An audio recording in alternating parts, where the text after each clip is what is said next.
What made the road movie the right form for Dreams and Nightmares? I think that in quintessential American genres like the Western or the road movie, we're not necessarily like there always. Or like there or at the center. Well, on one level, I couldn't even dare imagine that be an expectation for us to be at the center. So, I grew up looking for us everywhere, even in the corners and crevices. And look, I grew up in the Midwest. I feel like it's a very Midwestern experience. Brittany, I don't know if you share this, but we just be in the car all the time. Yes. I am in New York right now where I am speaking to you, but I live in Los Angeles currently. I drove here. And see, so I'm talking to you right now in Michigan from my parents' house. And did you drive? I also drove here from New York. Yes. Shatara Michelle Ford's Dreams and Nightmares is a standout road film for a new generation.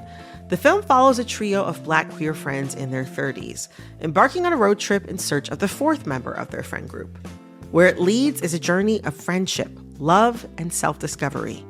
With inspiration from iconic films like Paris, Texas, and Crooklyn, Shatara has created a lane for themselves that defies expectations and pushes us to ask ourselves, what would it look like to have all of our needs met? Today on the show, Shatara breaks down how Dreams and Nightmares was born from reflections during the pandemic, the romanticism of friendship, and what it means to be truly loved. Hello, hello. I'm Brittany Luce, and you're listening to It's Been a Minute from NPR, a show about what's going on in culture and why it doesn't happen by accident.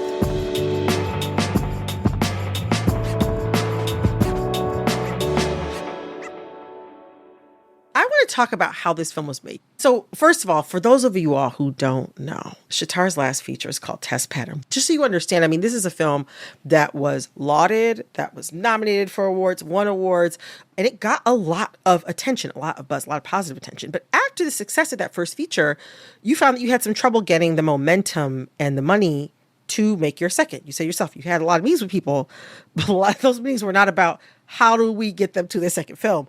Yeah. And I wonder, you ended up taking a really unique approach to pitching and financing this film. Talk to me about how you did that. And also so that the audience understands how that differs from how independent films are usually pitched and financed. I should first say, the process that I had with my first movie is still the process that I had with my second. Maybe I just had more people to engage with or talk to. But I think the reason why I decided to take this route was because I kind of already did it before, and I saw that it works and it's meaningful. I financed my first movie, Test Pattern, on 9 credit cards, some debt that I took, loans that I took out, and then asked around with a lot of friends of mine who were making more money than me if they'd be willing to write a check for $1,000 or $2,000 to help me on my way. And then padding all of that out was just community support from people being sleep on my floor, I'm buying you dinner, I'm hooking the crew up with some air miles, all that kind of stuff. I should also say, as I'm mentioning air miles, I felt bold enough to take out a whole bunch of credit cards because at the time, the offers were so good. I was getting all these points, and that's how I was flying all of the I was going to say, was this during the 0% interest? And covering, hotels and all that kind of stuff. So anyway, it was worth doing because if we wait for the financing, sometimes the timing of a project just doesn't ever materialize. And I watched so many things, great ideas, die on the vine, and I didn't really want that to keep happening. So this was after 5 or 6 years of just trying to get something off the ground. So with Dreams and Nightmares, obviously I had all these wonderful things happen to me with the first film, and I did have momentum. I was meeting a lot of people. A lot of people had a lot of things that they wanted me to do. Yeah. I wasn't necessarily interested in doing them. Meanwhile, I'm just sitting here with ideas and feelings and was looking for a way to make something meaningful in the kind of framework that I'd already cultivated for myself with my first film, Test Pattern. So this is January 2023. I had someone randomly challenge me. I think we were talking about movies, and we were talking about how great Paris, Texas was. And he was like, there should be a queer, and I was like, Yeah. I'm about to think about this. And that was kind of Yeah. like the little seeds of like how I put this together. But it felt urgent. I mean, at the top of 2023, we were only discussing lightly the concept of a bathroom ban in Yeah. certain states. And there seemed to be all of these kind of like cultural and political gains that were happening for queer people and black people that were starting to kind of like recede, or at least there was some sort of discontent around them. And I don't know, amongst like my friends, we were also having lots of conversations about what it could look like and feel like to move abroad, to become an expat. What does that mean? And also, I'm asking myself, why do I still want to be in America, and what is that about? And so Yeah. all of that kind of conceptualized into an outline for a script, which is how I make movies. Okay, so I was reading, and like a lot of people, when they're trying to make a film, it's like, okay, we got to have the script, and then you got to have a star attached who likes the script, and then you basically got to almost come like with all the ingredients together. I say all this to say that that's often what people need now before they can even really get Yes. somebody to hear their pitch. Yes. You really were pitching with an outline of this idea that is so outside of what typically people say that they're looking for when they're trying to fund something. And Absolutely. how did you pitch with just like, hey, I'm going to do this. Like, I got this idea. Yeah. Well, first of all, I'm not the only one who works this way. The great filmmaker Mike Lee works this way. And so I think that having like a filmmaker like that to refer to and say, this is what I'm inspired by. I'm inspired by a loose idea. You know, I know how the movie is going to ultimately end. I don't necessarily know how it's going to get there. And I know the types of people who are going to be a part of this in terms of like the actors and the loose kind of like outlines of characters that I draw for them. And so from there, I'm looking for people who are going to support a project that is conceptually strong and are interested in supporting a filmmaker. But like, look, the business is the business. That is, and my movie is still about dark-skinned, black, queer women and femmes. Like, that is not, it's hard to make that sell even in 2023. Especially for the amount of money that movies just cost. I think people forget about this too, is that like we have all of these like success stories and like Cinderella moments where we're talking about like a tiny shoestring budget movie, like, you know, winning it all and like doing it. Yeah. And like we don't recognize that that's a whole bunch of like free labor upon free labor upon free labor. And also the thing that I've been reflecting a lot as I treat every film that I make as a small business. And if I'm going to open like a bread shop, there are certain fixed like ingredients and tools that I need, resources that I need at prices that I actually can't change. And I think, you know, I am of a very radical politic and tradition of like mutual aid beyond, or even before the concept of mutual aid got like popular and cute. But it was at that time that I was asking for money. And so as I was engaging with traditional filmmakers, I was like, think about it like mutual aid. Give me as much money as you feel comfortable losing. Yeah. It's interesting. You know, I was reading about how you filmed in these different locations where you had friends who had homes or apartments that you could shoot in. Like, it goes back to this idea of sort of like community, and even more to, I think, in a deeper sense, like love. It makes me think about the friendships in the film, right? The friends in this film are such a tight-knit group. And in a way, by these three friends sort of taking this moment in their lives to literally go on a road trip that starts from New York City and goes to Iowa City.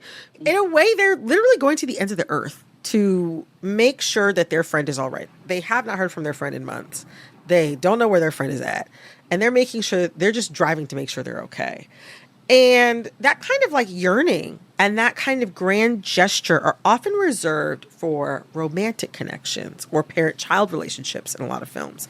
But in Dreams and Nightmares, friendship is a worthy cause for an odyssey. Why did you want that kind of love centered in Dreams and Nightmares?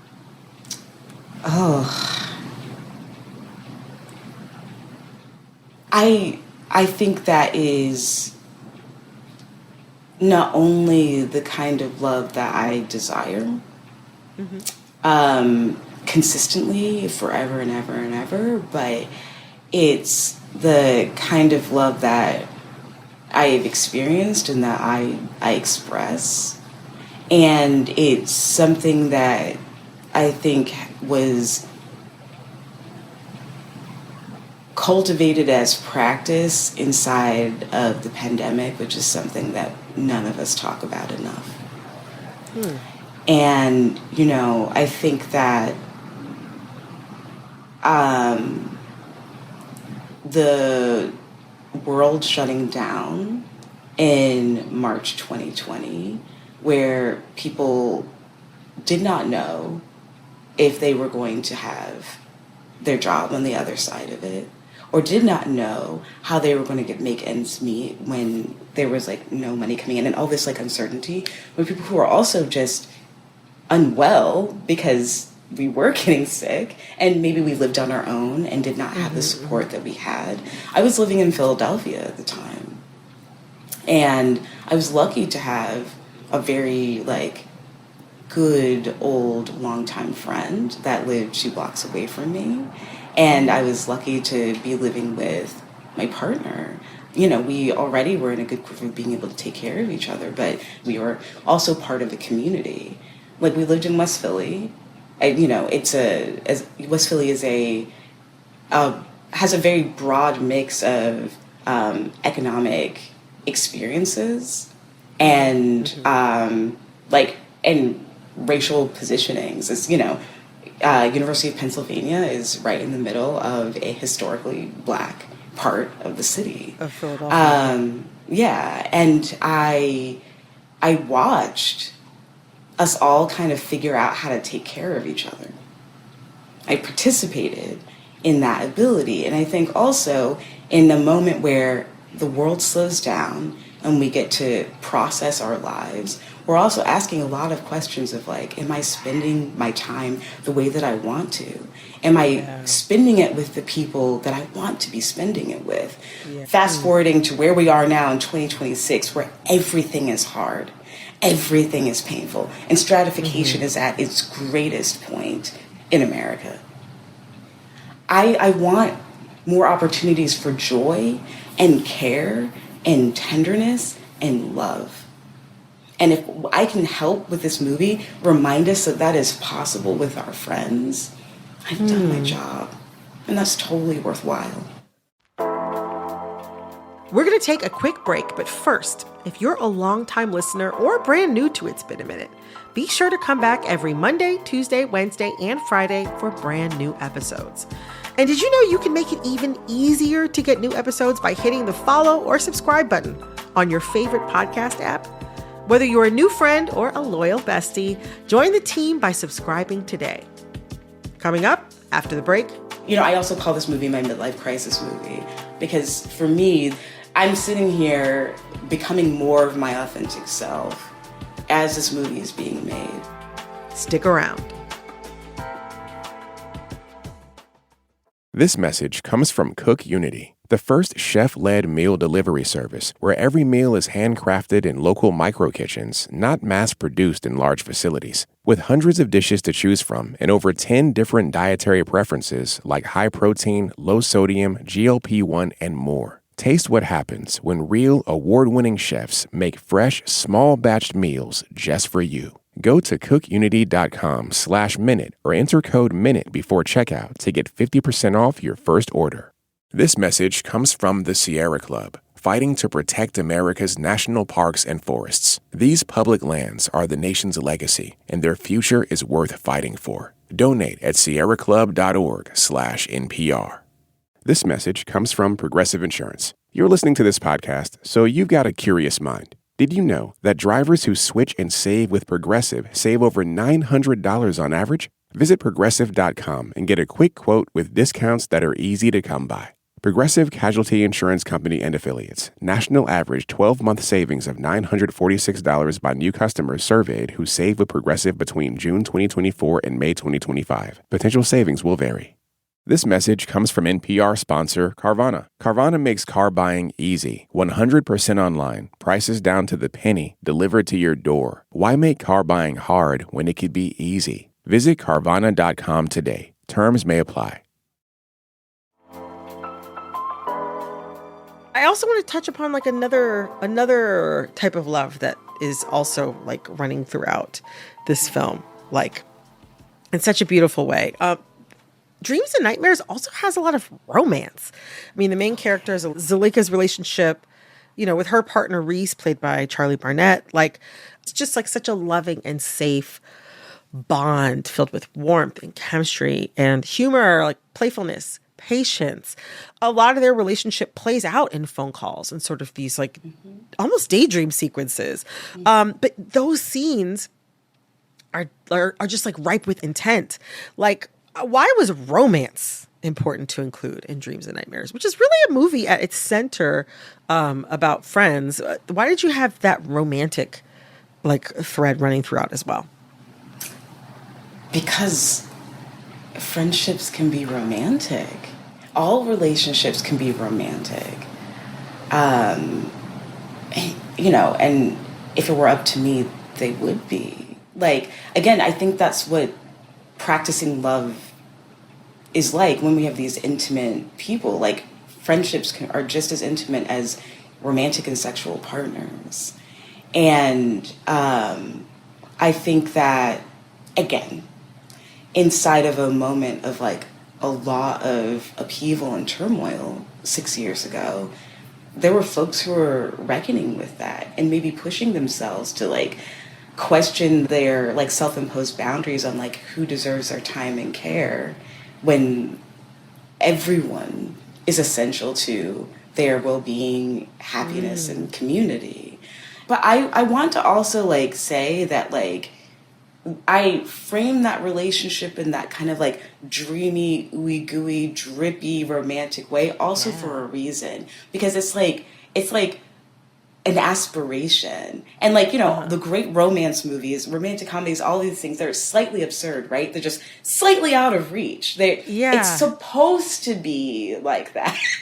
Because the prompt for me was like, what does it look like to have all of your needs met, really?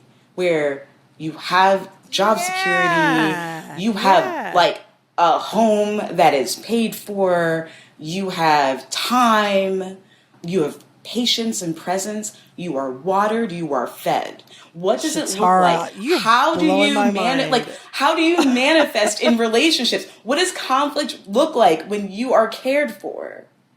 And so that was the thing. I'm looking at Z and Reese, and these were people who like were able to take care of themselves, and so they got to learn about themselves more. Oof. And they are safe and present enough to be able to say, hey, you know what? Actually, like, I think I'm interested in opening up this relationship. I think I'm interested in exploring my queerness. I think and being able to communicate enough to be like, we're still intact, we're still safe. Our relationship may change, things might look differently, but we love each other. That shouldn't change. Love is practiced in like letting us be our full authentic selves and still provide care. I want to shift gears a little bit, talk about another type of love. There's also a fantastic intimate scene in Dreams and Nightmares that involves two characters in a nightclub. I obviously can't say too much on the air, but it was so wonderfully done. I just also want to shout out Alfie Fuller. I have been such a fan of her acting I saw her off Broadway in a play called Blacks by the late Aziza Barnes, and I was like, who is this woman? Alfie Fuller, fab. But like, that scene reveals so much about one of the central characters, Tasha, who's played so wonderfully by Sasha Kapur. But it felt like everything that I wanted in a sex scene. What is your philosophy on intimacy scenes, and what's your approach to depicting them? Oh, well, what I was going to say, number one, is shout out to intimacy coordinators, All right. because especially for Dreams and Nightmares, I don't think we would have been able to achieve what we achieved without our You intimacy was achieving. coordinator. You was achieving. Oh, That's all I would say. because like there was a lot that needed to be done, and it's hard to navigate that. But to rewind back to the real question of like what's my feelings about that, or my philosophy, is that like we have sex, we're humans, we do that, and there are many different ways in which like sexual physical intimacy is and can be expressed, but inside of a place where we're trying to cultivate realistic dynamics, we're still dealing with real people on the other side, in a container of some sort of like conversation about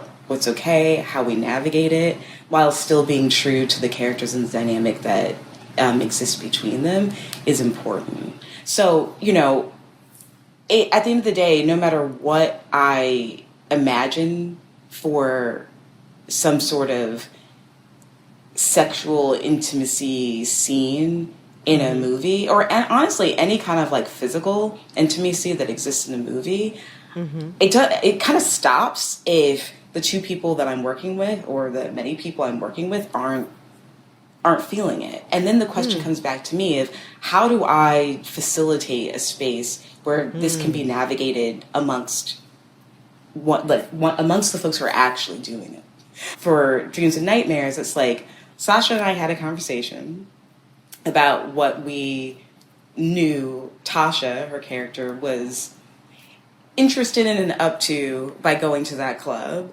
Yeah. And as long as I knew that like Sasha was game for like the end point, that gave us the scaffolding and the kind of green light to be able to negotiate that with an intimacy coordinator. But yeah, I don't know.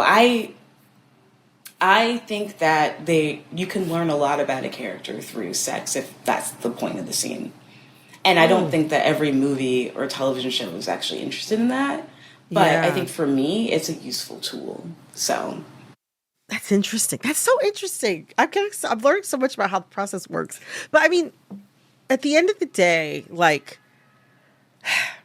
all the things that we've touched on today, from the way the film was made to how you conceptualized it to how you depicted the relationships that we see on screen, it's reminding me of something that I wrote down in my notes when I was watching Dreams and Nightmares. I wrote that you, Shatara, have an expansive imagination for love. And we see it all over this film: the familial, the friendship, romance, sexual passion. I wonder, how do you see love as central to your work, and how do you see it as necessary for building the kind of world we want? oh, it's key. But Brittany, I tell you, when I was making this, I was not even aware of what I was doing. Huh. Like, not at all. I think that I was in real time, which is with all of my work, in real time I'm processing. And the co-creative process of making the film is that, again, I have an outline, but my actors are inputting. Like, they're the ones in rehearsal that are bringing a scene to life. And I don't really know what I've got until after I've got it. I'm a very tender, like, ooey gooey, like, lovey person. I don't necessarily know if that is something that Black women and girls are encouraged to be. The kind of very like soft, tender. And I think that like there's a lot of things that happen as we move through the world. I think that you keep that stuff closer to your chest, or at least to how I've experienced it. Yeah. And so it's only been in my, I also call this movie my midlife crisis movie, because for me, I'm sitting here becoming more of my authentic self as this movie is being made. I'm inspired to make this movie because of the process of coming towards my authentic self, which is walking towards love in all its ways in the most freeing approach possible that. But I promise you, I did not see that until quite recently. Wow. Wow. Wow. Wow. Wow. Well, I'll tell you what, listen, it's coming straight through. When I watched the film, I was like, I felt it. I felt it. I felt it. Oh my gosh, I'm so excited for people to be able to experience it because it really is such a special movie. And it's one of the best things I've seen all year. So, Shatara, thank you so much for this conversation. This was a dream. Thanks, Brittany. I had so much fun. That was filmmaker Shatara Michelle Ford. Their film, Dreams and Nightmares, is out now. This episode of It's Been a Minute was produced by Alexis Williams. This episode was edited by Nina Patak. Our supervising producer is Cher Vincent. Our executive producer is Barton Girdwood. Our VP of programming is Yolanda Sanguini. All right, that's all for this episode of It's Been a Minute from NPR. I'm Brittany Luce. Talk soon. This message comes from Poshmark. If your fashion wish list lives rent-free in your brain, you need to be on Poshmark. With Poshmark, you're shopping millions of listings from thousands of closets, vintage finds, designer pieces, and everyday staples, all in one place. Search, or let the discovery come to you. Poshmark makes it easy to find what you actually want to wear at prices that feel like a quiet win. Download the Poshmark app today and use code NPR when you sign up to get $10 off your first purchase. This message comes from Prolon. Want to look and feel your best this spring? Prolon's 5-day fasting mimicking diet is a clinically developed nutrition program with the goal of promoting fat loss while protecting lean body mass. Developed at USC's Longevity Institute, it aims to assist the body in entering a fasting-like state that helps reset metabolism, target visceral fat, and support healthy metabolic markers. Get 15% off plus a bonus gift when you subscribe at prolonlife.com/NPR.